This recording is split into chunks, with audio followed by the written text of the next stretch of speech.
you didn't have to hit my Fred. Not Fred. So is this our monthly toaster review segment? If you categorized all the products on Mystery Tech, I know what this. I didn't even know what it was gonna be, and I know what it is. Oh What my is it? god, you guys. it's Oh. laptops, Okay, laptops, then cell phones, phones. and then toasters. Behold, my friends, the latest toaster in our toaster review segment. Oh my god. They made an officially licensed Xbox Series S toaster. So this is the Series S toaster with an LED digital countdown. It imprints the Xbox logo on toast. That's a good one, that's a good one, that's a good one. Wait, why is it so big? Wait. You can what? fit the whole Series S in there. You kind of could. So we look around here, we've got a fake grill. Oh, thank you very much. Yeah, so you put them side by side. You can see, first of all, how much bigger the toaster is. So you do have a matching sort of grill. It does have the Xbox imprinted here. Then around the front, you've got your disc tray. You know, the thing that the Series S doesn't have. 3, 2, 1. Let there be toast. Oh, that was actually pleasant. I mean, that is an Xbox, right? You A little heard bit. the red ring of death. Now how about this, the beige ring of nothing? I made you toast. I'm gonna do another one darker. Wait, I think that's not awful. No, that's pretty good. How much is this Xbox Series S toaster? It was $40. 40? Yeah. Oh, wait. That's actually a good price for a toaster. I mean, it's like slightly more expensive than a regular toaster. Well, I mean, it's a $20 toaster and a $40 wrapper. Whoa! That looks way better. Dude, that's actually not bad. That's not bad. That's hot as fuck, son. Ow. Okay, hello. That was a very lovely throw. Thank you for not trying to hit me directly in the face. I don't want that thing to break. Oh, something fragile that people Now actually you care know about. Something that Kinsey wants. Oh no! What is a knock-free? It's free to knock on it. Inside the box, we have more boxing. Oh, it's in a nice little burlap sack. Oh no! No! No! I hate these! It's a split keyboard. Ah! Okay, well, there's a note from the founder. Dear Austin Evans, it's a pleasure to have you as Knock-Free's first user. First user? And you were being so mean? Thank you for the very kind note and letting me be your first user. I don't know why you would trust me with that. Full disclosure here, I've tried a couple split keyboards in my life and it breaks my brain. I don't like it. Kenzie is a daily split keyboard user. Kinsey's just over here.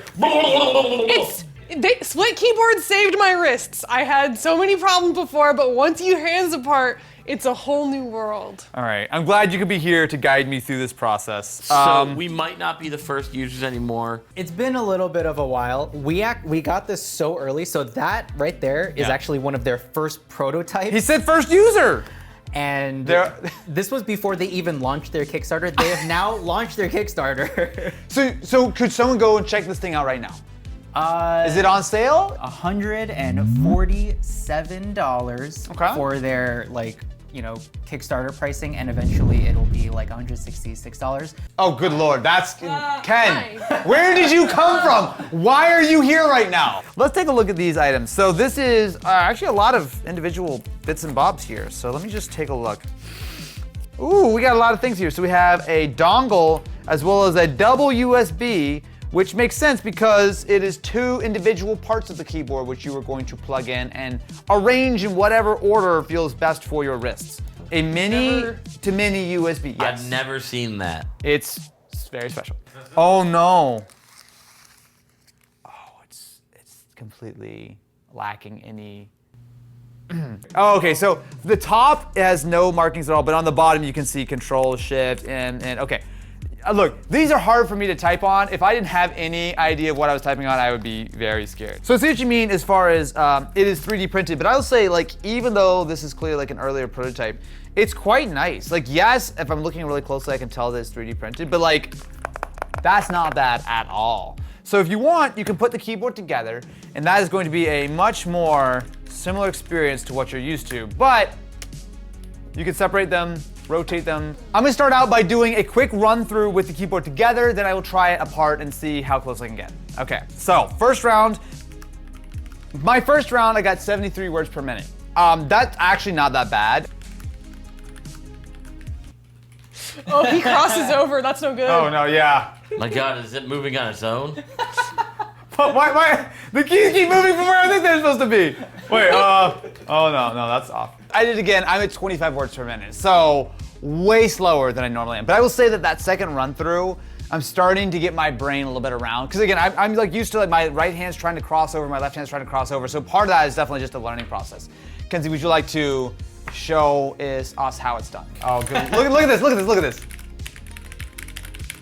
Definitely. So that was 56. That's pretty good. That's pretty good. You just tried The it. hardest part about going between ortho and non-ortho is this bottom row on the left for me. If you're ever interested in learning about split keyboards, not only I think is the price pretty reasonable, but this design just makes a ton of sense. It's simple. It's not super complicated. It's like, hey, take a regular keyboard, split it in half. But like, honestly, this is legit. I'm probably not gonna switch to it just because I don't really have problems and I usually type on laptop keyboards.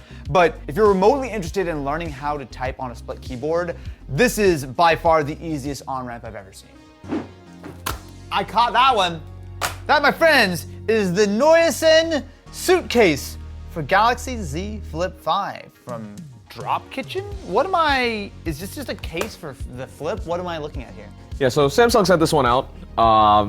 And there is a special feature if you put this on your phone. Does that have to do with the fact that it's got a custom wallpaper? Okay. It's a good day, bagels. That's, It's actually pronounced bagels. bagels. Oh, look at that. It immediately gave me the wow wallpaper. And it's animated too. Wow. I will give them this. It is a very well-designed case. I've tried a couple of Z Flip cases over the years, and typically the build is a little bit sus because like you generally have to kind of like bend the case to get it around like the edges. Can someone tell me how much these cases, I guess generally speaking for the Z Flip 5 to have this like flip suit ability? Yeah, it's like $45. Oh, that's actually kind of a lot. I mean, I get it because it's like it's well designed. That's No, you'd be surprised though. Like the Samsung cases actually do go roughly for that price, and then if you go Casetifys are like 85 to 90. Yeah. I get it. So I guess what you could do is you could buy the case and then buy the cards themselves. It's not bad, but I'll be honest with you, the Z Flip is best rocked naked, much like most things are in life. Oh yeah, go ahead. Yeah, it's just get up. 13 kilos, so that's a big hefty boy. So this is a big chunky boy.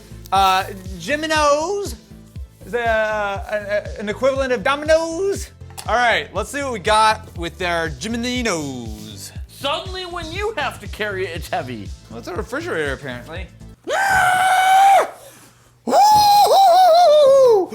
am I holding? I don't know what I'm holding. Refrigerator.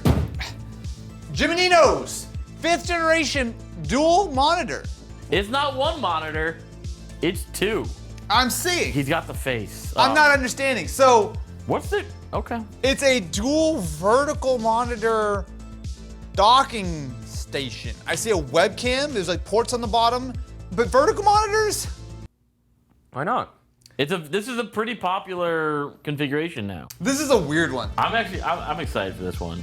Yeah, it got the CES Innovation Award in 2023. Can I spill the tea for a second? Okay. A lot of those awards, you can just pay to get. Multiple excellent. Okay, so there are 3 ways to connect.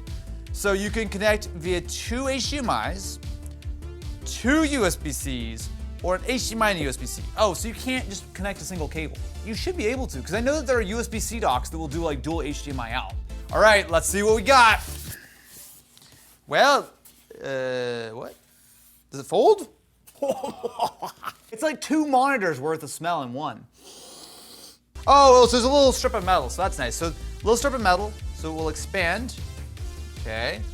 Oh my, okay, things are happening. Oh, ooh, woo, woo. And then I just close it down. Okay, that's actually kind of clever. That's a really nice sort of hinge. So on the back side, sorry, this is a bit unwieldy to show. So on the back side, it's all on this sort of like, I guess, dual hinge setup. Okay, all right. It does feel like I'm using a giant laptop. Although, you know what, one thing I will say, it's very greasy. So as you reach back to touch it, you get grease on your hands, which is maybe not great, but I'm just gonna just wipe that off with my pants real quick. Why are you wiping your grease off back there? Where do you wipe your grease, man? Bruh. Hey, okay, all right. So let me show you how this works. So I have a monitor window, so I can move this over here and up here. So you can see that it actually does work fairly well. So it's nicely synced up, I guess. Oh, good lord, okay. They're not great displays. So certainly 1080p, it's fine if you want to put like a bunch of spreadsheets and stuff up. This was $800. What? Yeah, retail. But on Prime Day, Oh God. I got it for $4.99, Oh. Not too bad. and now it's showing up on Amazon as just like $5.50. Yeah, the speaker's not good, so I would almost ignore that the speakers exist. I'm kind of torn. It's neat, I like the hinge. The port selection is fine, it's pretty decent. I like the fact that I can just plug everything in and it just works. But my main downsides here are that the displays are not really great for the price. They're fine, but also the fact that I need dual USB-Cs or dual HDMIs or whatever to connect. Like, I would like this a lot more if I could use a single cable. As it is now, I'm this face. I'm sad. I'm not crying yet, but I'm thinking about crying. And that's my default emotion. Next item, please. Whoa, whoa, whoa, whoa, whoa. What's that? Is that a mystery tech item? Are you about to throw a mystery tech on the table? The Z Flip. What? Don't throw the Z Flip. Throw the box. Wait, Yeah, don't throw I'll the Z Flip. catch There's it, not garbage over there. Catch it. Got it. I got it. Go ahead. Go. Go get it.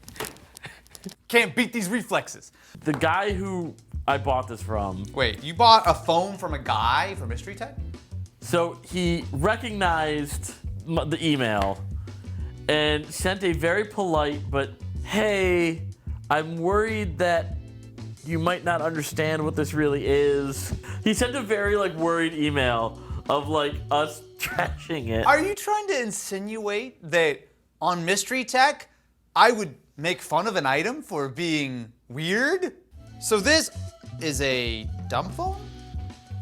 Wait. It's as smart as you want it to be. Okay. That's so not their actual tagline, but it sounds like it could be. the Y phone. So it looks like it's like an aluminum enclosure. You've got a screen that actually has like some clear transparency so you can see like the ribbon cable and whatnot. You've got a micro USB and a headphone jack on the top. So by default here, this makes calls via Wi-Fi. And so It's like it a does, home phone? The idea of this is that it's open source and Okay. hackable. So it's kind of making it what you want, like what you Okay. want of it. Sure, so sure, like, okay. You can add a bunch of daughter boards to it. Oh, you can actually open it yourself and do whatever you want. Yeah. Oh, interesting. Okay. The guy like asked me if I want some of the daughter boards, but honestly I figured you wouldn't know how to do anything with that. So like Rude. it's not, none of it's like plug and play. You know, you have to really like, it's a hobbyist type of thing. I really love like the design of this. Network weighting NTP. NTP? I don't think I'm familiar with that. So right out of the box, we've got phone book, messages, tools, game settings. So let me open up tools. Audio recorder, scan Wi-Fi networks, note page, UDP sender, and development. They call this a hacker phone. So I'm not gonna put it on the Wi-Fi guy. How much is the Wi-Phone, at least like by default? Like what's this one run? So the higher end one, which is the one that you're holding, is Yes. 174. There is a Okay. cheaper plasticky version for like 114. I'll be honest, this is not a product for me, and it's probably not a product for you. But if you are interested in having a little device that is eminently hackable, tweakable, you can load up your own firmware, you can do a lot of customization, and you want to use it as a very secure little messaging platform, it's cool. Like, I appreciate the fact that this exists. It seems very well made. It seems like, I personally love the look and feel of it, but it's not for the faint of heart. It's not for the people who are afraid of Mr. Robot activities. All right, that looks sus. Now, is there something illegal or illicit or electronic in here? Yes. All right. Oh boy, this looks very homemade packaged. Is that an Apple Mac cable? Oh, it's an older. Oh wait, hold on. Oh, I'm excited about this. PowerBook. So it's still PowerPC. Holy! Whoa. Okay, so I've never used one of these before. So it says copyright 2004. So this is pretty much the end of the line for Apple computers before they switch from PowerPC to Intel, which feels hilarious now because we've gone from Intel to Apple Silicon. But like, this was sort of the premium small laptop that Apple sold right up until they flipped all their systems to being MacBooks instead of iBooks. So this is essentially a 20-year-old MacBook Pro would be the way to think about it. And this is a 12-inch too, right? This thing's tiny. Yeah. Oh, well, okay. So some of this stuff seems to be quite well used. I guess I'm not a huge fan of the idea that to open it, it just says pull, because it's taped closed. So let's see if it lights up or does anything. It's crazy that this power adapter has basically never changed. Or I know that nowadays they ship the USB-C ones, but like, this is still basically the same design, but this is before MagSafe. So before I open this, is there any context on what I'm looking at? Like clearly a used, very well loved PowerBook G4. Well, it's a very reasonable $130 to start with. Functioning? We'll find out. Theoretically functioning. Out. Okay. I mean, I would say like cosmetically quite rough. I mean, nothing like horrible. The fact that it's taped closed makes me a little concerned. But it does have a battery, which does look like it's at least taking some kind of charge, probably enough to last 5 seconds. It also has a little door, which I believe is actually to upgrade the RAM, I think. And all the feet are for some reason beside the holes for the feet. You see that? Each one of these feet is offset from where it should be, right? So here to here, here to here. So, 20 years is a lot of time for people to experience things. I'm gonna pull this off and see what happens. We do have some notes from the seller. Okay, before I open it, please give me seller notes. There is the small dent on the back of the screen, on the top there.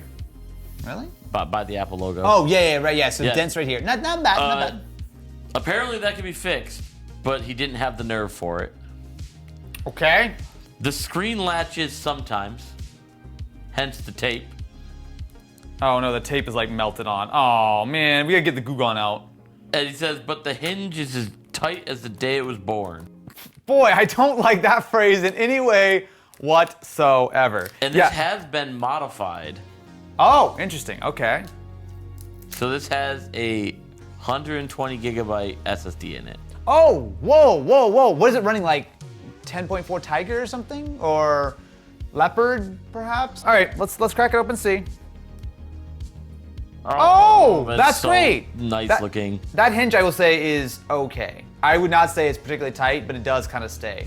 It's not as tight as the day it was born? It is not gonna use that phrase. Oh no! The right arrow key is just dangling. But that being said, it probably needs a little clean, and the trackpad is quite small, even though for 2004, this is actually a big trackpad. But what I immediately like is the edge-to-edge keyboard and the 12-inch display. Like, that doesn't actually look terrible. Let's just do this thing. Let's fire it up and see if it works. What a nice little metal power button, too. Yeah. Also, I see why the latch doesn't work, because there's no physical latch on the screen anymore. Like, this is where the latch should go, and it's just not there. Well, it's magnetic, so it should pull the latch out. Okay, so that screen is actually kind of rough shape. I can see some hot spots on the bottom right and the bottom left, and it's very dark sort of in this center area. It does look like the LCD is warming up a little bit, so we'll wait to actually get into macOS. And we got a beautiful background. Oh, and we're straight in. We're straight in. My clock's date is set before March 2001. Copy that. So this is about this Mac. Actually, relatively fast. You can definitely tell the SSD. Oh, wow, it's on 10.5, so it's on Leopard. And this is a 1.33 gigahertz G4 with 1.25 gigs of RAM. That's not bad. I'm actually surprised that it's all that way forward. Never put old systems online, just general rule, but let's find out. Google. Did you see that, how fast Google loaded? Now Google, to be fair, google.com, ooh, wow, that LCD looks bad. Oh, they even have dashboard, because of course, you have like the old school widgets and everything. This trackpad just feels like it's a slightly smaller like Windows trackpad of today. Like, I'm being completely honest. Like, certainly you go forward a little bit more and you're gonna get better Mac trackpads in the actual MacBooks. But between the build quality. Oh. So much for build quality. That is a chungus if I've ever seen one. So I don't know what this is, but I see it says Astro with the Amazon little smile on it. I have no idea what Amazon Astro is. Wait, I know what this is. Oh, can you open it? Open it. Open it. I will. Open it. That's the point of this show. Austin, unbox it. Come on. Oh my god. This got so. This took a sudden turn. Maybe he's gonna be the one replaced by this thing. Now, there's some stuff going on here. So it says Astro. Wait, do you really not know what this is? Absolutely no idea. What is it? They're like, what if Alexa could be even more annoying and follow you around the house? Oh, Yeah. this stupid. Okay. Oh my god. It's Professor Xavier, but with a screen. It's some Wally ass little dude. All right. Let's do this. Start here. Open me first. Charger inside. Plug in the charger, wake Astro, and follow the on-screen steps. Is this like a little security camera, basically? He like roams around trying to make sure that the bad guys don't home alone their way into your house? I actually think that's part of it. I think that was like part of the pitch, was that like when you're not home, it'll just kind of navigate around and like surveillance the house while you're gone. Look, man, you get a little thick, but that's okay. Looks like a Pixar mom. This is like what the kids call GAT. Astro is ready. Select welcome home and take a few steps back. I'm gonna stand right in front of it and see what happens. Oh, I mean, he's got eyes. Okay, a couple steps back. It is so loud. It fills up the entire room. With Undocking. Oh, get out of the way. Oh. Okay, all right, that's enough. You can stop. That's enough. That's okay. Okay. All right. Hello. Oh, it's assimilating our language. Hi. Let's try a few things. Okay. Astro, dance. Dance, boy, dance. I like the way his little antenna comes up. Teach Astro to recognize you. A visual ID allows you to. Oh, good lord. So basically, they're gonna take a bunch of pictures of me so they can process and figure out who I am. Oh, because I have to be looking down at it. Tilt your head up. Is my chin? I don't like this at all. Okay, he's gonna start exploring now. So before we get to full experience Astro, he needs to learn the space and learn the pros and cons. Oh god, here he goes. Okay, all right. He's learning now. Whoa, okay. Look how fast this dude is. Dude, he's way too fast. I don't like the fact that he's fast. No, I just don't want to, oh my god, he goes over let's cables. go. Oh god. Astro, raise the periscope. Oh, that's Okay, creepy. that's enough. Oh, Jesus. Wow. Astro, take a picture. Look at that. That's just kind of neat.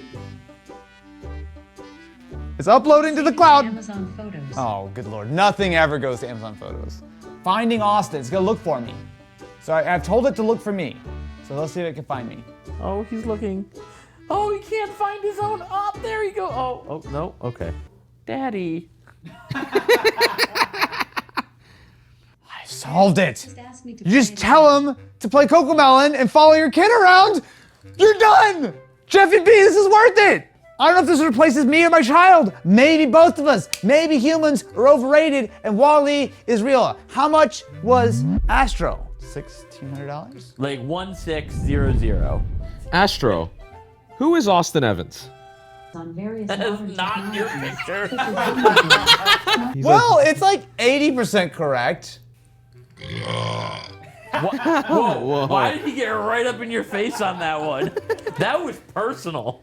This is one of the weirdest things we've ever looked at, but I just cannot wrap my head around the idea that this ever was an actual product and that they are, with a straight face, selling it for $1,600. Like, I get it, there's a lot of robotic tech in here, it's really neat, but like, it feels like they came up with this idea, they decided we're gonna sell this robot, and then they just tried to add features to it later, but like, what does this solve besides being an expensive Cocomelon delivery device? And my answer to that is, it doesn't. What the heck is, wow, that's a lightweight box. Cool. And another one? Sure, why not? Oh, it's a whole thing. We've got the covert, oh, this is Genki. Not to be confused with Denki.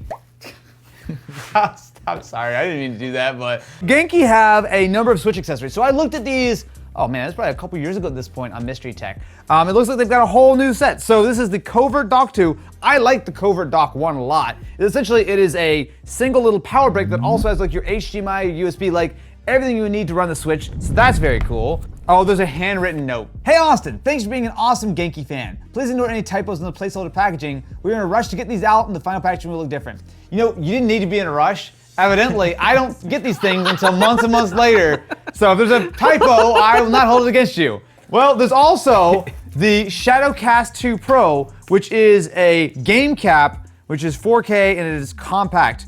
Instant setup. So this is actually cool. Before you actually open that, there's one more thing that they sent us. It's been so long. They sent us a nice Christmas card. Hi Austin, the entire team at Genki would like to wish you a happy holidays. As a special thank you, here's a $100 gift code for you or anyone else to use it. There you go. If that code still works, happy holidays. 2024, a great holiday season. Hey, thanks friends at Genki. I'm also looking forward to the year of 2024. I'm sure it's gonna be great. So let's start out with the game cap, which, oh, interesting. It's got like sort of like this sort of clear, translucent plastic on the top.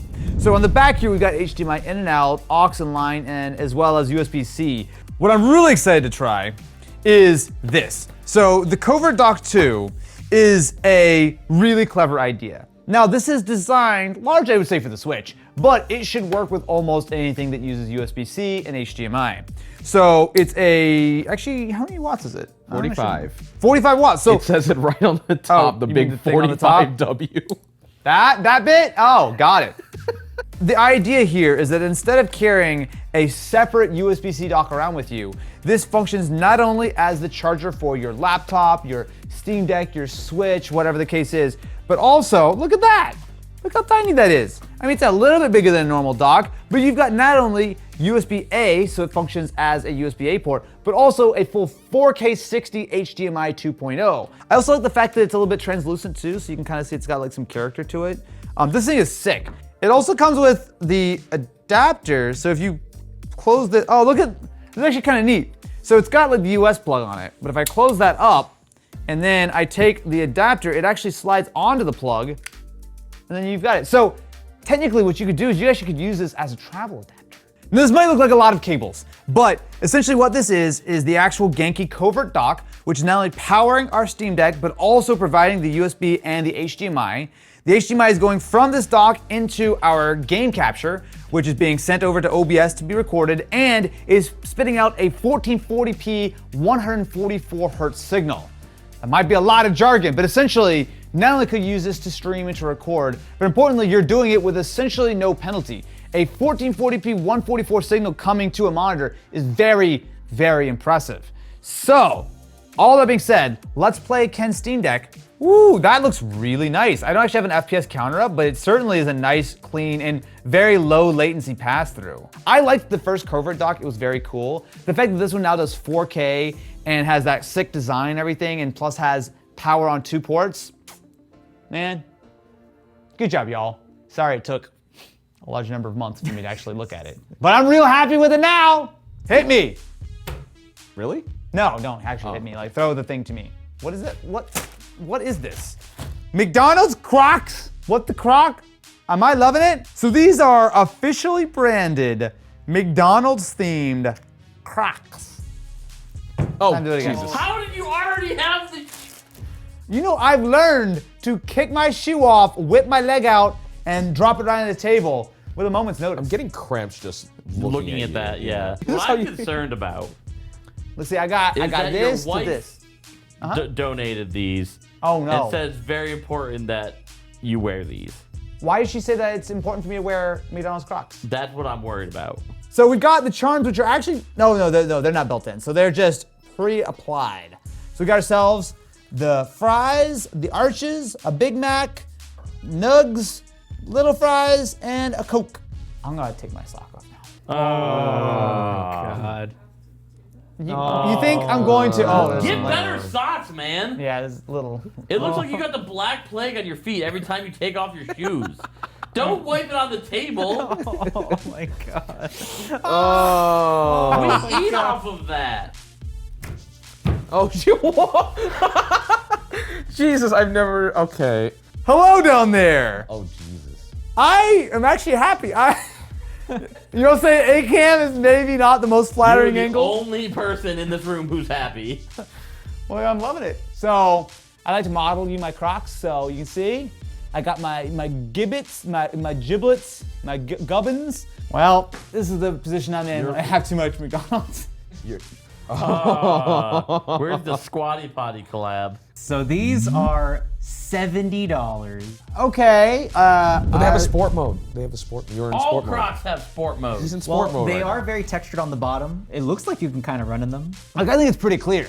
You can buy yourself 3 Big Macs, a Sprite, and 2 cookies, or $70 worth of Crocs. No, I think you mean 2 number 9s, a number 9 large, a number 6 with extra dip, number 7, 2 number 45s, 1 with cheese, and a large soda. Ah, shit, here we go again.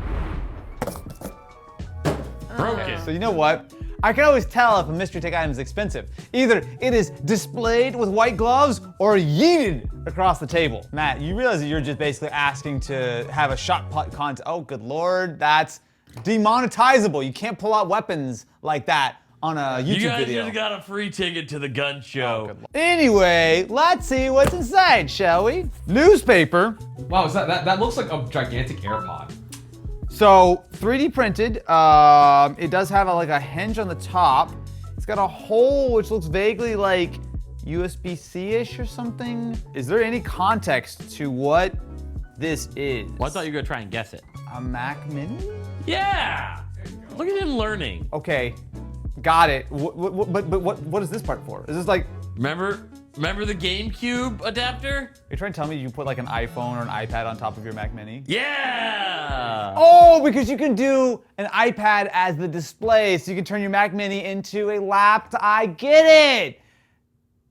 I think I get it. So this is said Mac Mini. This looks like, is it our M2 Pro Mac Mini? Yeah. Okay. All right, so these pivot out, and then I put it like this. So I can take an iPad mini and just line it up here, and that actually seems to work pretty well. What is that? Oh, what the? We've got a display up and running. It's a little bit small. This is so much better than just a MacBook, where, you know, it has a keyboard and trackpad and everything you need. So while you build that up, I'm gonna be logical and say this probably isn't meant to be a laptop per se. Yeah. But like, this is a secondary display to a regular display that you'd have On your desk. Yes. See, look, macOS now shows up. Okay, so now I'm gonna plug my iPad mini back in and turn on Sidecar. So apparently, even when you're connected via USB-C, you still can't do it unless you're connected to the same iCloud account. After a very brief and simple setup, it definitely didn't take me like 20 minutes, I can now use my iPad on the Mac Mini as a display. Look at it, it's so cute. But I see this and I think, well, clearly I should use this with only the iPad display, right? So I'm just gonna unplug our monitor and it turns off the iPad. And apparently my mom texted me. So I unplugged the monitor and it doesn't work anymore. So you have to use it as a secondary display and it doesn't work as a primary. I have something to test it with. Hello, what you got there? Oh, like a headless HDMI dongle? Try plugging it in USB-C with the dongle.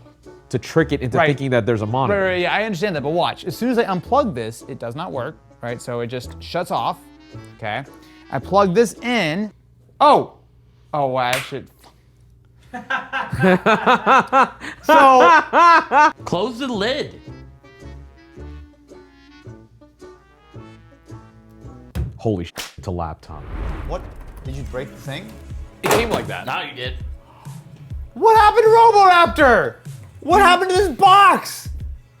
It's like been absolutely sat on. Also, is this Baby Raptor? And he also has a Radio Shack thing on his butt. Hold on. Just like that. Mini RoboRaptor from 2005?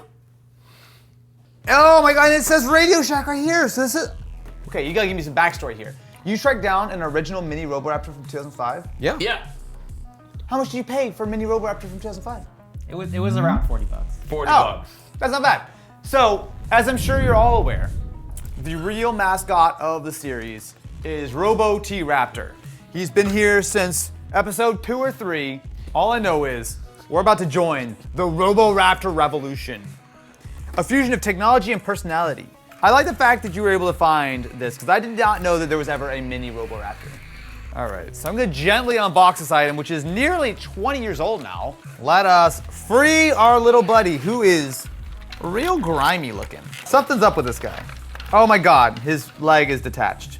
No! So he's got a leg here, but this does not look like, yeah, that's not gonna go like back on. I don't understand what happened. Also, I don't understand how he's been broken when he's been sitting in a box for 19 years. Gents, should we bury him? Put him back in the earth where we found him.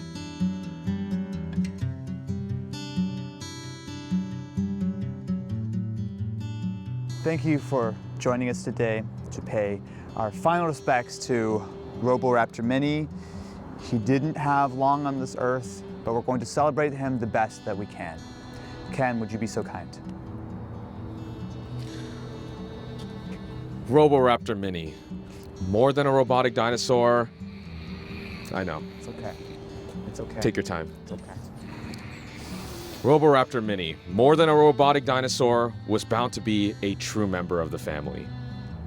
Since rolling off the assembly line at WowWee, we never got to see the curious and playful character he could have been. We couldn't explore, we couldn't cuddle, laugh together, hear his first tech tip. His life was cut short by a tragic accident. We ought not to dwell on the sadness of his death, but celebrate the joy of his short life.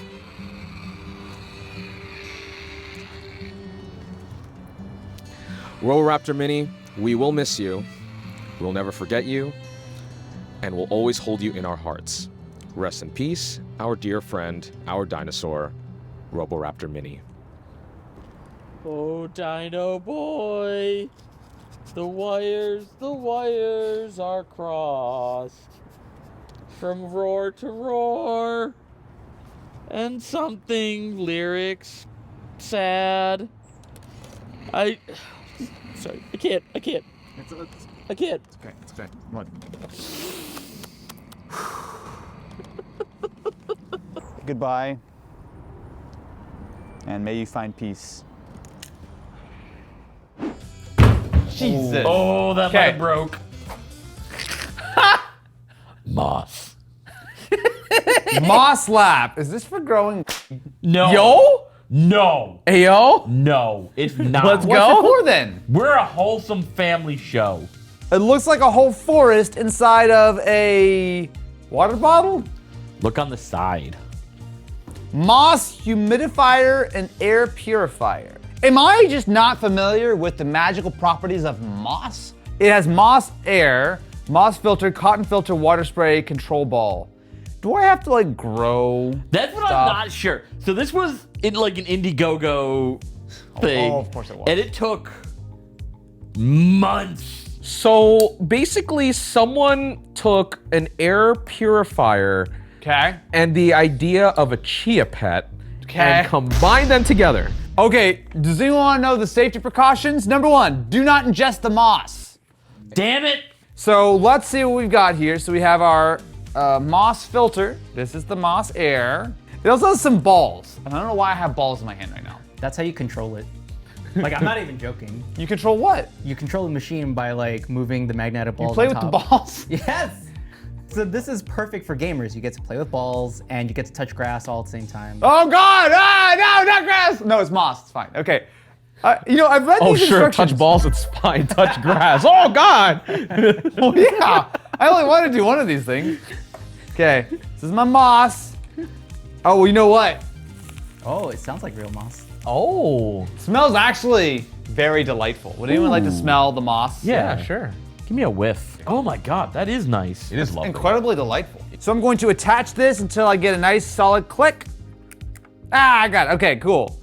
All right. Activate. Well, I see why they said max. level because it just spilled everywhere.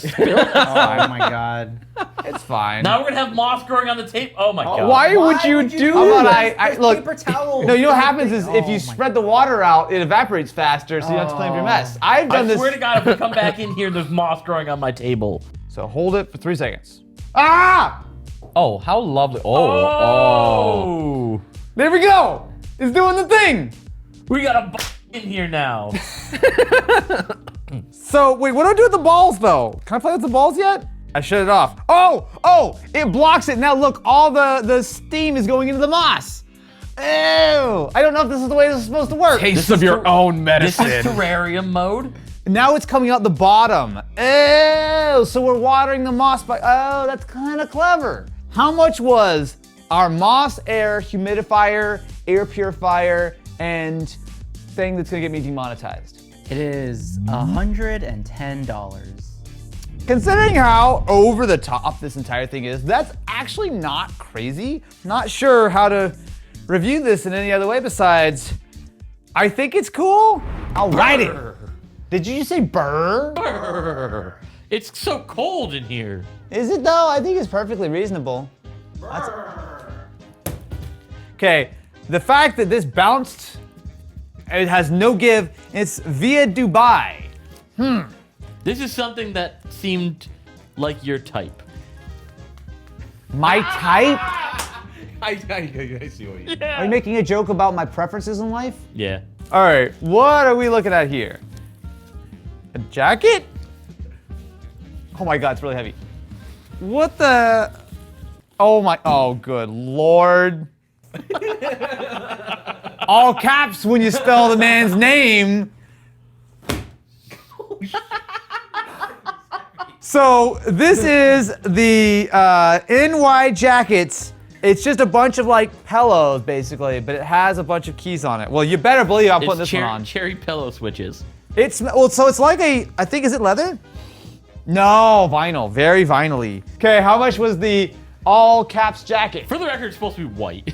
Okay, So it's a little yellowing. $220. Oh, it's actually. But keep in mind, the original, technically, if it ever existed that you could buy it, would have been like over $1,000. so, okay, some thoughts. Because it's like a regular jacket, it has like these like sort of like pillows on it. It is not only heavy, but incredibly bulky. So like, this is how high my arms go. I'm not gonna lie, it doesn't look horrible on Yeah, you. it's actually kind of fine. It says FU on the back, but otherwise. Does it? Can you take a close look at that? FU. So, let me just try this for a second. Wait, the zipper's a hashtag? Yeah. Wait, what the? Wait, do you hear it?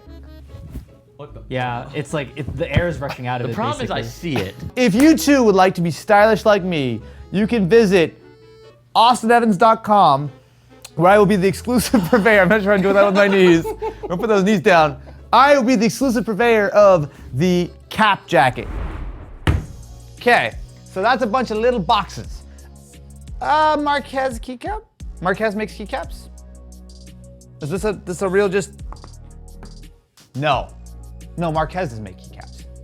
Andy made Andy keycaps. makes Yeah, keycaps. I knew it. I knew it. With Marquez's logo on. Yeah.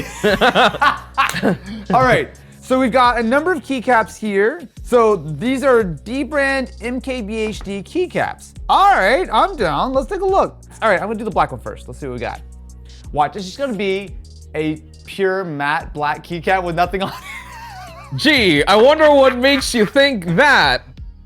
That's a matte black keycap, all right. It's so small. It's kind of hard. Like, like most of the time when you like pick up a material, you can kind of tell, oh, this thing's like plastic metal. It's so small, it's actually kind of hard to tell. It feels quite nice though. Can you hear that? If you want a reference point. Oh God, this stupid thing. All right, so this is the Cybertruck keyboard. Wait, you already got one on here. Yeah, Andy sent me all of these, and he was like, "You can have one." We also have I assume red one, which is probably the one I would actually want to use. Ooh, that red looks so much better. So it's got like a little bit of like shininess. It's actually sort of like embossed in. That looks so sick. Ooh, and the silver. So there's black, red, and silver. I actually might like the silver the most. Obviously, that's not like a normal like Marquez color, but the silver looks good. And it really shows off just how metallic this keycap is. All right, I'm gonna try the red one. The red one feels like that's the move. Yeah, it feels really nice. How much are these? Because I'll tell you, I'm getting a sense of some real heft and quality with these very tiny little keycaps. So each one is $30. I was gonna think 40. Yeah, I thought so too. It's actually not as much as I thought. I mean, it's a lot for a singular keycap. Of course. But there's also an Austin keycap too. Wait, really? There is? You know about this? Wait, what? Tiny. No! We did a thing with Drop. You can go on drop.com and look Austin Evans. You mean Corsair.com? You've seen this keycap before. Look at the keycap. Oh. No. What? I have my own keycap. Well, you can no get it one on Drop. requested it, so. We did it as a charity thing. It's only $5. Well, look, you were the charity case on that one, my dude. Okay. Yes, the Marquez keycap is far superior to the Austin keycap, and it's real nice. But there's also I'm famous too. Look, my keycap might be on sale right now because Drop's trying to clear them out, but it supports St. Jude. It's for a good cause. So the MKBHD keycaps better than the Austin keycaps. These are real nice. Thanks, Andy, and Marquez, and Adam and D-Brand and everyone else. But thanks, Andy. That is fragile. Do not throw. Okay, cool. So, something fragile that you're not supposed to throw from eBay. Love it, love it, love it. Wait, I know what this one is. So, not too long ago, we did a very cool item on Mystery Tech, which was a PowerBook Titanium. So, after everyone thought that was a hilarious, wonderful segment, I went on eBay, slightly inebriated, as usual, and I looked for one of the most iconic items that has ever been presented on a keynote. The iPod? No, not that one. No, not that one either. Look how small this device is. It keeps getting smaller and smaller. Gee, I couldn't tell through all of this packing. Behold, my friends, one of the most influential computers of the 21st century. The 12-inch MacBook? No, the original MacBook Air. Wow, this one's f***ed up. Wow. Wow. It's just growth. Feel the texture of that. It feels like someone freaking dragged it through the dirt. So, if you're not familiar, the original MacBook Air was brought out on stage by Steve Jobs. He pulled it out of a manila envelope. It was a very famous moment because this was back in the days where computers were still pretty thick. Even MacBooks at the time were still like yay thick. And the idea that you could have a ultra portable laptop that was this thin was very, very cool. I need a shower after touching it. Well, was this a problematic machine in some ways? Yes, it was. But we'll talk about that in a minute. Let's admire just the sheer engineering that went into making this a system in like 2008, I think. You get your little pop-down ports. You got mini display port, USB, and aux. Hide them together. You've got your weird little MagSafe that goes down for reasons. There was a lot of very custom engineering that went into this. Password is 1111. Sick. Great, now everyone's gonna know. I'm not sure what you can tell on camera, but we're gonna just take a minute and give this a little wipe down, disinfecting wipe, and hand sanitizer, and maybe a little bit of fire, and then we'll show this MacBook hopefully in action, because it is legitimately a very, very cool piece of tech. So with some disinfecting action happening, one immediate issue I'm seeing here is the charger. So this does use MagSafe, which, as you can see, is very easily magnetically removed. But because this is so thin, it goes in basically facing down. So if I'm just gonna use this on the table, watch. I'll plug it in, okay? And then it needs to basically be propped up on like a box or something to actually even charge. Now I had a second gen MacBook and it was lovely. The second gen MacBook Air I think was a terrific device, but the first gen had a lot, and I mean a lot of compromises. That being said, we've got our box, we've got our charger, which looks like it's taking a charge. Let's see if it actually works, shall we? Hey, and the screen works. Now give me some macOS action. Look at that flicker on camera. I will tell you, the flicker you're seeing is not what I'm seeing in life. Yeah, there we go, Apple logo. When this MacBook was sold, one of the biggest downsides to it was performance. Now, they had worked with Intel to develop a custom version of the Core 2 Duo specifically to fit in a tiny little motherboard, right? Again, this is years and years before tiny Ultrabook style computers were common. This is also before SSDs were prevalent. So this uses a 1.8 inch hard drive. You know, the hard drive that was in your iPod Classic. Yeah. So, the biggest problem with this is not only the fact they didn't have a lot of performance, but the hard drive speed was atrocious. That being said, this was a 2009 model. Oh, look at the click on that trackpad, wow. And there's no right click either on it. So we've got ourselves a 2 gigahertz Intel Core 2 Duo, 2 gigabytes of RAM, which if I remember right was the only amount of RAM you could get with this. I don't actually know if that was an upgrade. NVIDIA GeForce 9400M graphics. This has a 1280 by 800 display, which looks kind of bad. And it has a SSD. Yeah. Could you get this with an optional SSD? 128 gigs, like, it must have been, if you bought an SSD with your computer in 2009, that must have been an absurdly expensive thing. For context, this system when it came out was $1,700 15 years ago. Considering that this has an SSD, I'm actually gonna open it up and see. It's actually really snappy, and it's also updated all the way to macOS El Capitan, which is, I mean, several years out of date, but I mean, this is actually kind of impressive. I mean, I spent like 150 bucks on this thing, right? So I don't think anyone should go out and buy one of these to actually use, but as a history piece, as something that was like a massively, massively influential piece of technology, this is really cool. I'm using the magic of a Phillips screwdriver, and that's it. We are inside of our MacBook Air. All right, let's see what we're working with here. Wow, that looks modern. All right, there is a lot going on here. So not only do we have our airport or our Wi-Fi card here, a quite large battery, which is 40 watt hours. Actually, it's not that big, but it's very physically wide because this is such a thin device. You've got your ports, which are kind of sticking out the side here. But here's where it gets wacky. So this is our SSD and our motherboard, which is fairly small, especially for the back in the day. But it actually looks like it's got soldered on RAM, which again must have been the first time. I can't imagine any other system having soldered on RAM back in the day. Maybe something really weird and custom.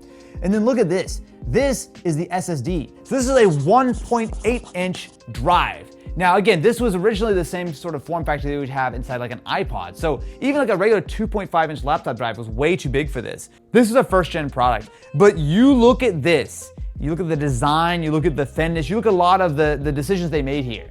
And you tell me that this is a 15-year-old laptop, that is crazy to me. Can I get a oh yeah from Mystery Tech? Oh yeah. I didn't finish that. Oh yeah. Hey, don't put the tungsten cube down gently. Thank you very much. This, my friends, is one of the most expensive items we've ever put on Mystery Tech. A massively expensive and massively heavy solid cube of tungsten, which weighs many kilograms or pounds in freedom units. This thing is heavy. What is that? Are you sure you want that? Oh, it's really lightweight. The fake. Okay, this is the Hyperspace Lighting Company's Hypercube Nano.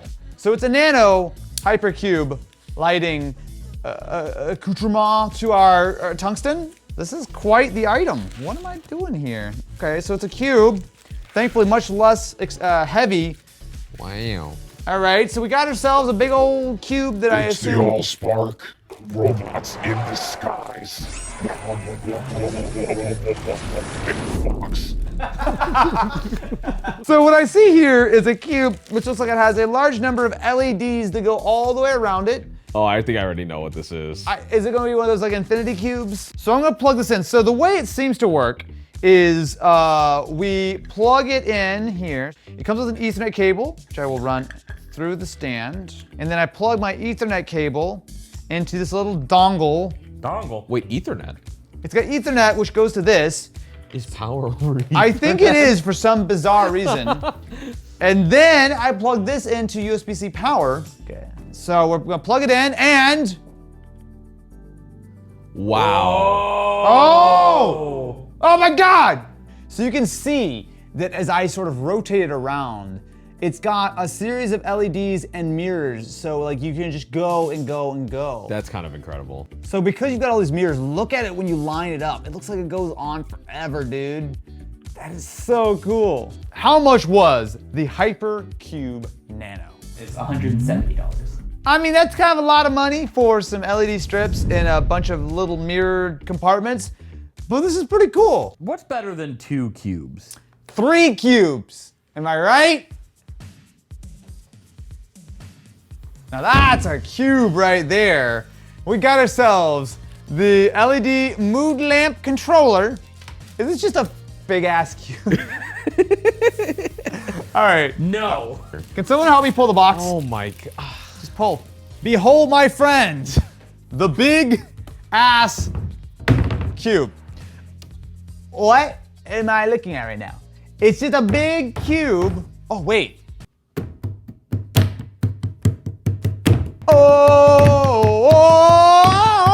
Oh! We got ourselves a couple of buttons down here.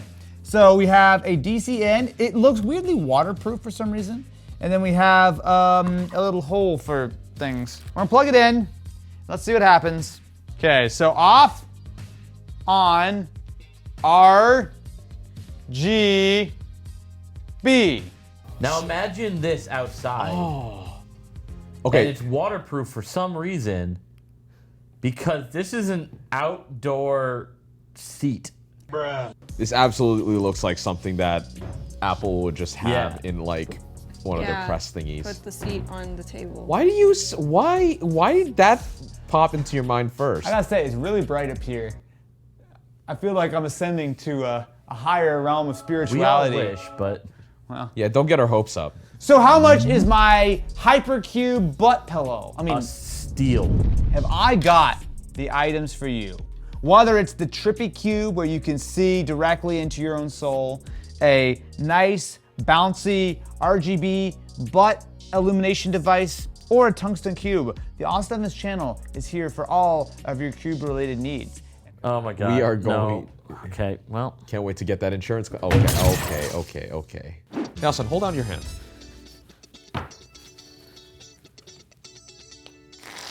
Ah! What's that? I thought it was gonna be foam.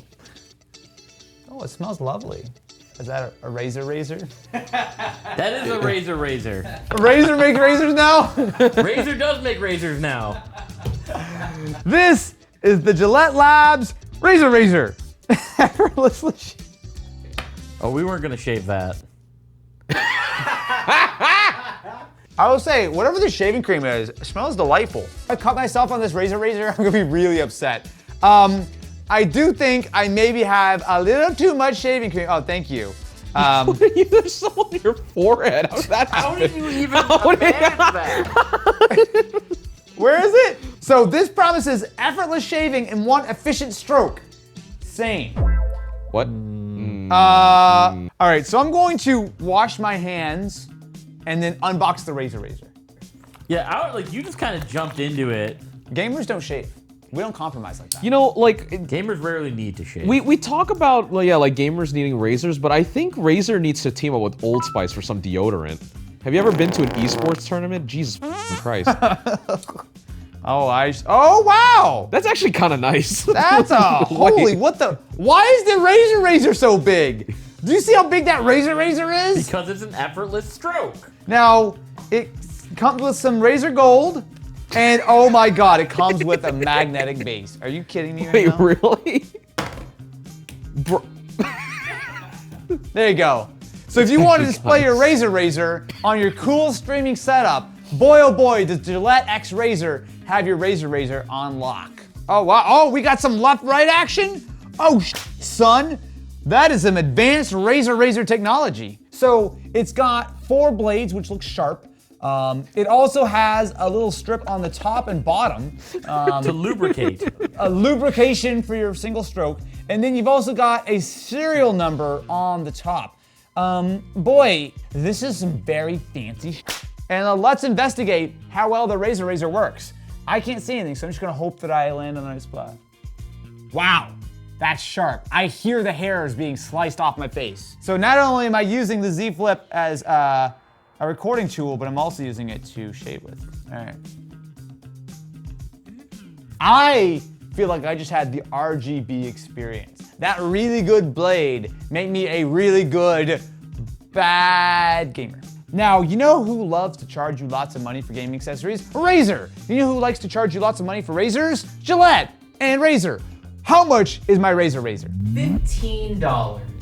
For one, how much are additional razors for my Razer? I don't know if they exist. Do they just? You just throw this whole thing away when you need another razor? It's called a probably- disposable razor. Well, they probably just have the. No, you can take this thing off, right? Yeah, they probably have the Gillette, the Yeah. standard Gillette blades, I right? thought those Right? were bigger. If I'm honest with you, this exists for the meme, but you could walk around and say that you shave with a razor. Okay, I got that one, mostly. Ooh, it's got some heft to it. Whoa, okay, all right. So this is the Alpha Freeride, and what it looks like is a little mechanical keyboard and a tiny screen on it, and then does it print? Zero distraction, Wi-Fi cloud syncing, lightweight and portable, fast refresh display, mechanical keyboard, and desktop kickstand. This seems like a dumb product. I actually feel like I'm kind of down for it. Like, this is actually kind of cool. Inside we have the Alpha Freeride. Okay, all right. So it's actually larger than I would think. So it's like a keyboard, but it's really big. It's like if Teenage Engineering made a Fisher-Price toy. Actually, that's a great way to describe it. So I will say, very cheapy plastic feel. Not a great sign. You do have the wrist rest. Oh wait, no, here, let me pop up the stand. So it does have a stand. Yeah, that's gonna be better. Oh. Look, when I saw like typewriter-y thing, I thought we're talking like real typewriter, like You want like flack, a flack, chunk, chunk, chunk, dink, thunk, thunk, thunk, thunk, thunk, thunk, thunk, shink. My dude wanted an Underwood. I do! Or at least, I don't know, something cool. All right, your distraction-free writing experience awaits. We're gonna have to get a real zoom in on this because I'll tell you, it's not a great screen. Today, ooh, it's very responsive. Can throw a box at me. This is neat though. So the keyboard itself is fine. I do wish, while it's mechanical, I do wish it was a little bit more click-clacky. I don't know the battery life. I assume it is enormously long. And the fact that you can just write all day, you can plug it into your computer and copy documents off, or you can sync it and have it automatically show up on like Google Docs or something. It's great. Here's my question, and it's gonna really determine my thoughts on this product because it is very plasticky. How much is the Alpha Freeride? It has 100 hours of battery life, Lovely, great. and you are correct. It uses like mechanical keys, so it uses the Kale Chalk V2 low profile switches. Totally fine, yeah. It is $350.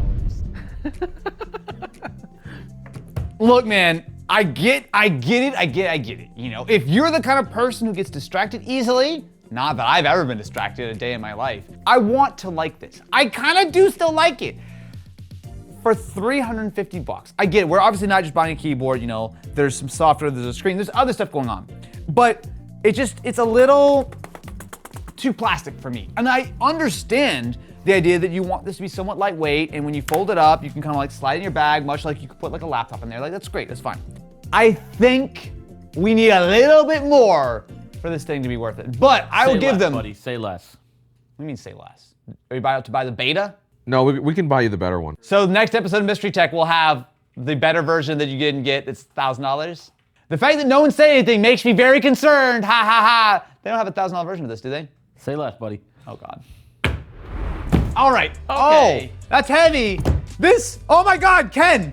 This is for cargo aircraft only. You just flew that like it was a passenger aircraft. And it landed like a Boeing. So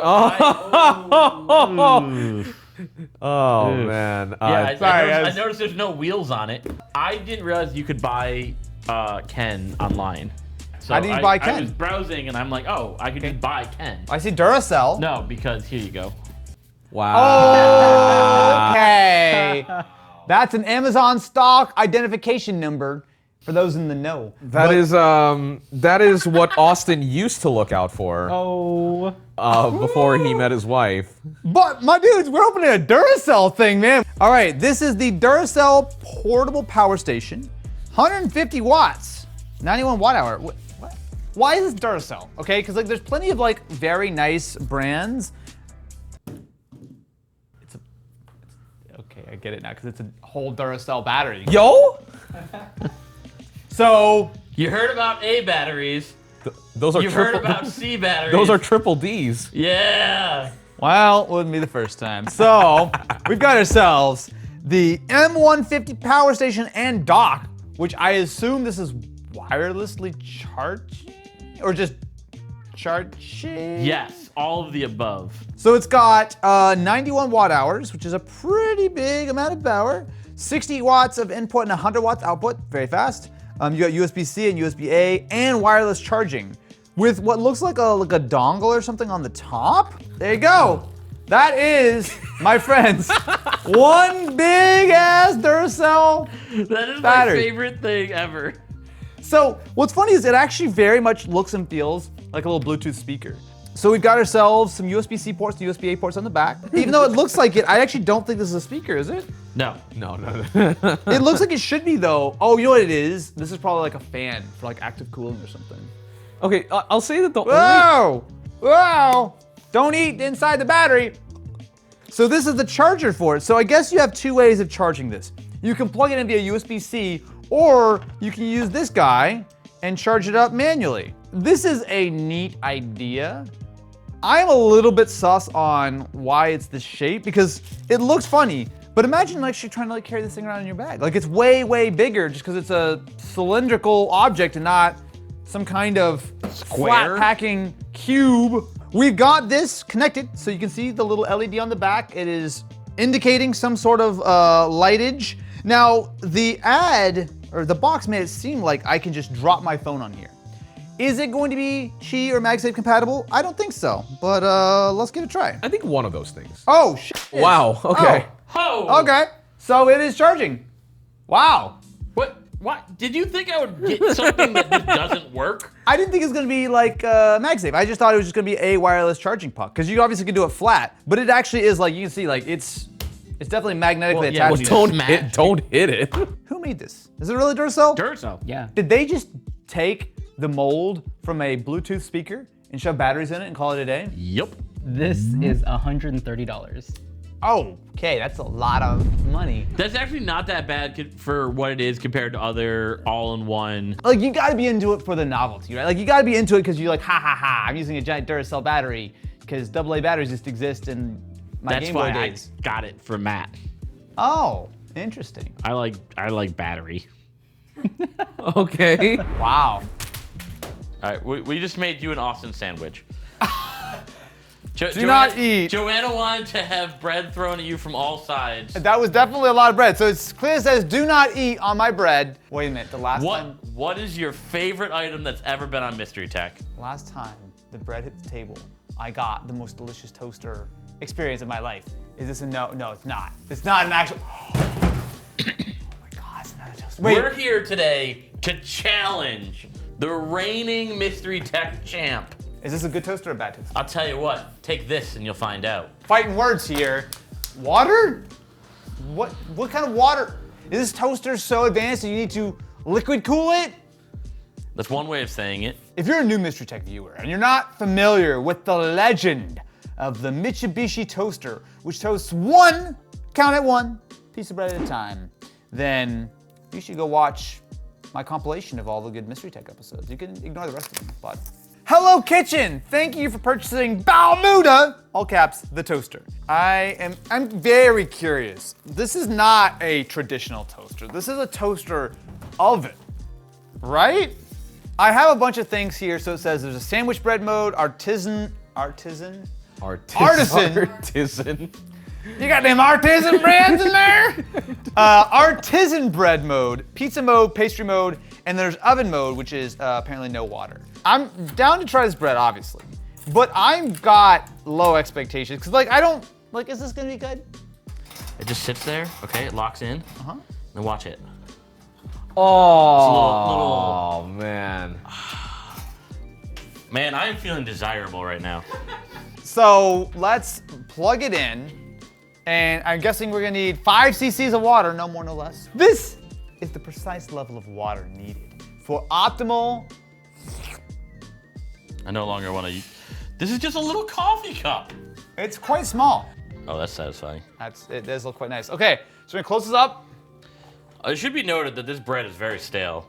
It's like weeks old. I hear it. You hear it? It's like the water. Oh, it's it's steaming. steaming up on the Ah! Okay. Okay, close, open it quickly. front. That No, don't. Okay. I realized we probably should have grabbed some How do we get it out? Stick a fork in there. So I'll say that the two pieces are not quite uniform. So this one's a little bit burnt down here and a little bit sort of raw on this side, whereas this one's more fully cooked. Look at that. The grill marks. A unique, bold choice. Everyone ready to take a dive into a toast? You go first as the connoisseur. Well, I mean, I'm just Cut it gonna- now. Oh, that does sound kind of nice. Hold on, everyone quiet for a sec.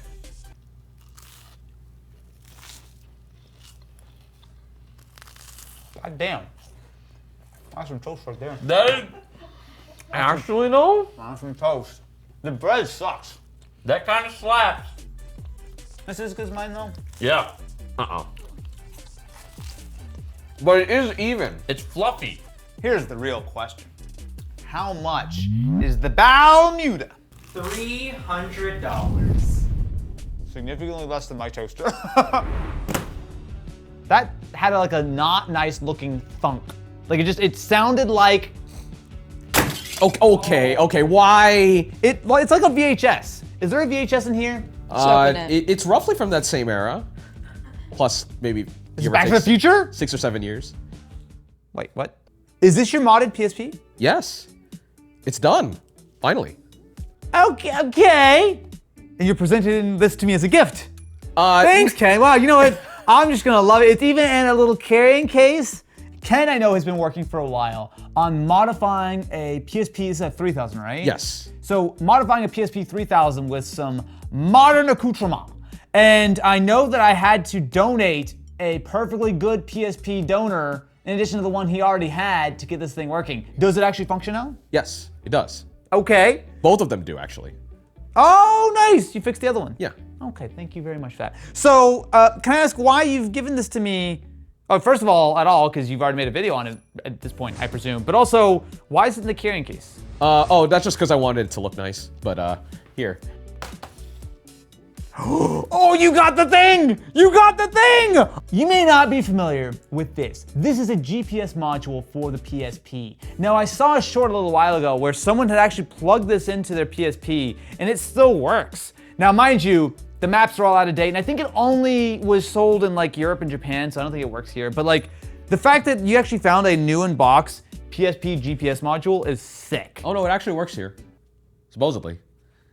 Are we about to GPS with a PSP? This is the most PSP-ness thing I've ever seen. Oh, There's yikes. so much PSP just encapsulated in just one particular, look, PSP, meet more PSP. I've seen this on TikTok enough times. I think I know how this is gonna go.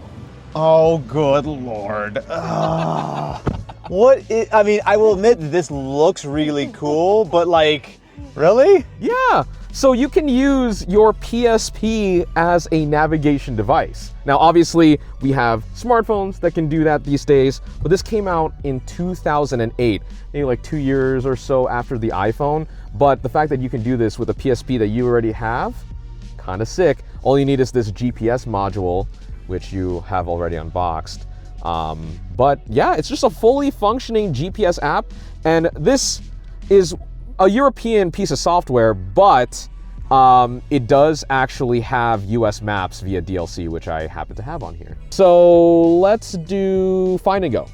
Places around current position. Let's go to a hotel. All right, so we have a Motel 6. Okay. And this is probably the best way to test to see if the information is still accurate. Well, how old is this? This came out in 2008. So it's gonna be a map that's accurate from 2008. Yes. Hey, don't PSP and drive, Ken. So you can change views, 3D point of view. You can look at a bird's eye as well. Oh God, the PSP sending us on the freeway. Oh no. But what's cool though is that it's giving us things like our speed and how far the point of interest is, which, I mean, again, is all pretty standard stuff. But the fact that it's honestly accurate, like the speed looked totally fine to me. We can actually see all the satellites we're connected to. All right, Austin, we're 1.6 miles away from the Motel 6. What do you want to do? Why would you ask me what I want to do at the Motel 6 and leave? I don't want to hang out at the Motel 6. I'm gonna get, whatever happens, I will be in trouble. Stop PSP and driving. Hey. All right. So apparently the Motel 6 is on our right. Where? There's no Motel 6. Wait, is there? It says, oh, there is the Motel 6. Oh wow, it's still here. We're at the Motel 6. The promised land. All right. Great time. Let's leave now. Yeah. I don't want to get Why out. not? I don't want to get out. Why not? Oh, those people are staring at us. Yeah, because we're a bunch of dudes in a 4Runner at a Motel 6 with a PSP. What are the odds that whatever's inside of here actually survived? It's real messed up looking. It's very lumpy still. Same. Okay. I smell 2004. Get a big whiff, boys. Is this a PlayStation TV? Yeah. We already have one. What the hell am I looking at here? And wow, this is really well padded. Is this the PS2 TV? Yeah. Yeah, buddy.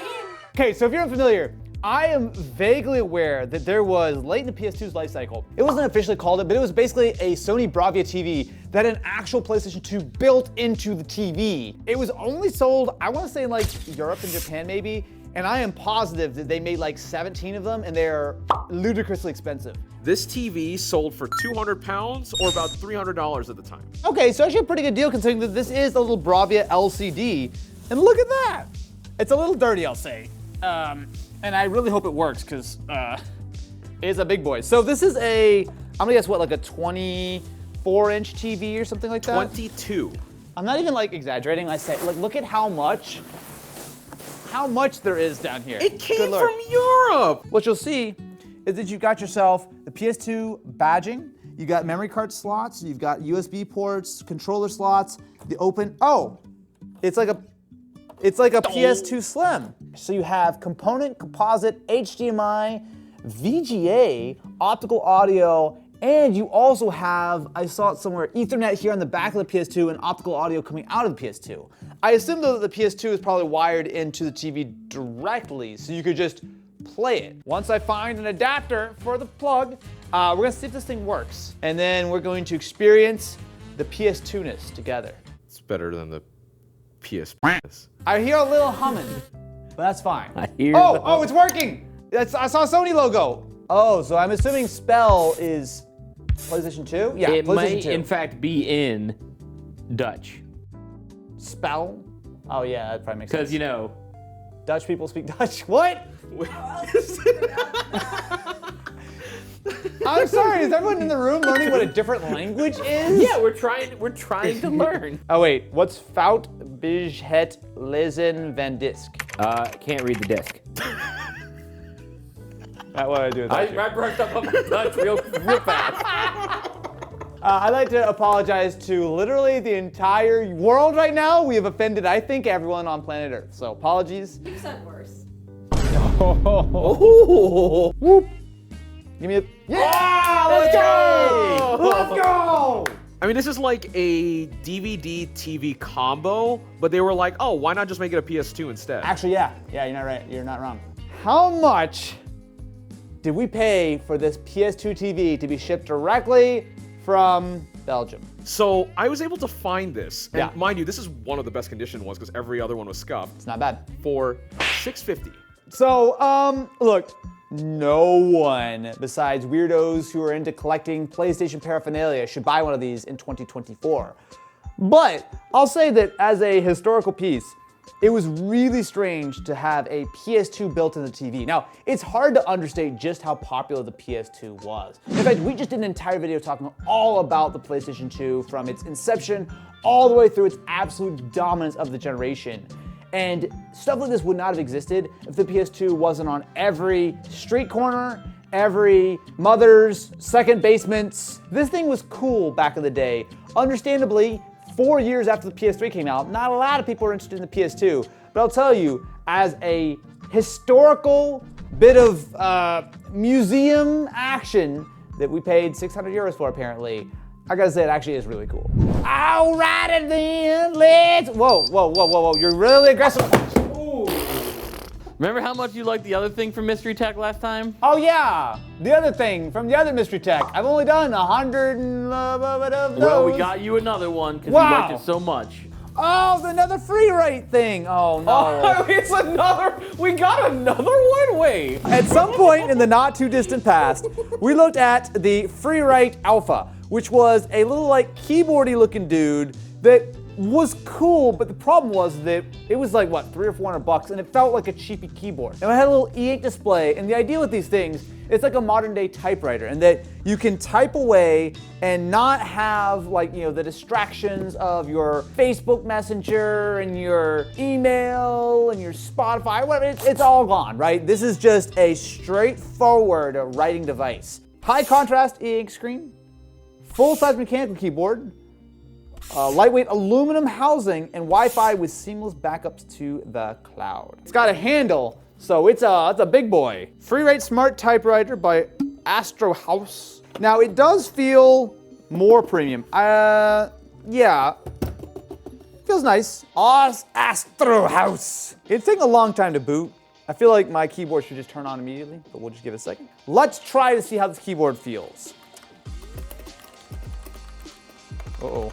Well, it's quite laggy. Like, if you're used to a good mechanical keyboard, this is not especially great. It is at least a little bit clickier, but if you want an experience like this, you would be better off probably spending less money than this by buying yourself a mechanical keyboard and just plugging into a laptop that's like offline or something. I guess like the asshole who's doing this in Starbucks would probably want the loudest keys. Look, I'm working on my screenplay. Let me, before I render judgment on this particular product, let me unplug it.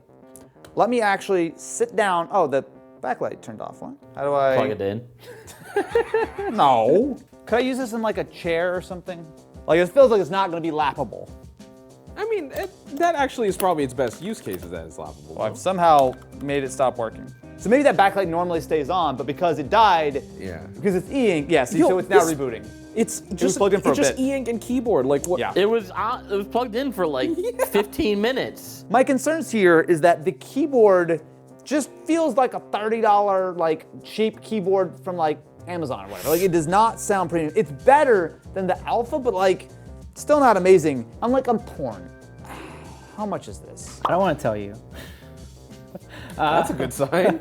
So it's $650. What? If you're spending $650, can you spend more than $30 on the actual keyboard itself? Like, listen to this. Like, it doesn't sound good. I think the problem is you are just not the target audience, right? But I feel like I would like this thing. Like, I can imagine, like, hey, you know, I need to like work on writing a video idea or whatever. Like, I would like the idea of a distraction-free. Like, I'm never gonna think about like shutting the Wi-Fi off on my laptop when I'm trying to work on something. Right? Like, I'm just not gonna do that. So like, I get the concept here. It's really cool, but I just like, it's so much money, man. I could only recommend this for someone who A, wants to be a cool hipster and focus, and B, has never used a nicer mechanical keyboard. Now, if you're just coming off of your MacBook that you've always typed on forever, this is probably gonna feel kind of cool. But if you've ever used a remotely decent mechanical keyboard, you're gonna choke on the $650 that you paid for this thing. And it's just like, oh, it's so close. Y'all didn't already order that Hemingway, did you? I mean, never know. We don't know what the future holds, you know? Like, Subscribe for Typewriter Part 3. What do we got this fine Saturday night? No one gets to go home until the mystery tech has been revealed. Much like you have no choice but to subscribe to the channel and ring the ding-a-ling button. Otherwise, we'll be here till tomorrow morning. All right, why is it so warm? Ew. There is a Desai helmet? Mochi helmet, race protection. Helmet guy? it's a little friend. Mochi version 2, $70? Huh? Nice to meet you. My name is Mochi and I'm your new driving buddy. He seems so sad. He's crying because he's got to go with Ken. I've seen Ken spin his Supra out on the banking of an actual speedway doing triple-digit speeds. Yeah, it's great. Place him anywhere in the car, and then if he's too loud, tell him to shut up. Mochi AI randomly generates his face. Keep an eye out for each one. That's adorable. Okay, I'm gonna simulate being in Ken's car. He's just doing little things. All right, let me get, while he does this, let me get his helmet out. So he just cycles through different faces using artificial intelligence, I will add. So we just sit here and watch for a while. He's just gonna keep giving us random faces, and we can just mount them on like our dashboard or something. Don't shake the I baby. shake all my friends.